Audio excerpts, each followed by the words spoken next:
Experts recommend babies spend more time on the floor and less time in seats, swings, and strollers. It may seem obvious, but letting your baby spend time on the floor is important for their physical development. This doesn't always have to be tummy time either. Anytime your baby is on the floor, they're working on their motor skills in ways they simply can't when they're strapped into a seat, swing, or stroller. In addition, there are all kinds of developmental leaps your baby can only make while on the floor, like turning from back to tummy and vice versa, sitting upright, crawling, and walking.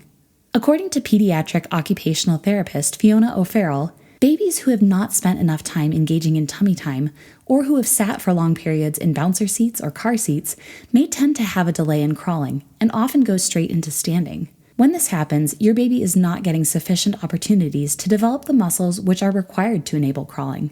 Your baby also needs to be able to roll prior to attempting to crawl and be able to sit up independently. Try putting a blanket on the floor in the kitchen while you cook, in your bathroom while you shower, or wherever you are. Your baby is craving unrestricted time to move and discover their body. Here are a few other benefits to time on the floor. Time to learn about their own body. The freedom allowed by floor time encourages your baby to learn about the position and movement of their body. This is called proprioception. Spatial awareness. On the floor, your baby can learn about how their body interacts with the world around them. Balance.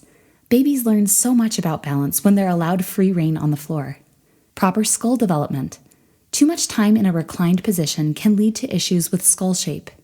Bonding time. If you're able to get down on the floor with them, it makes floor time even more beneficial.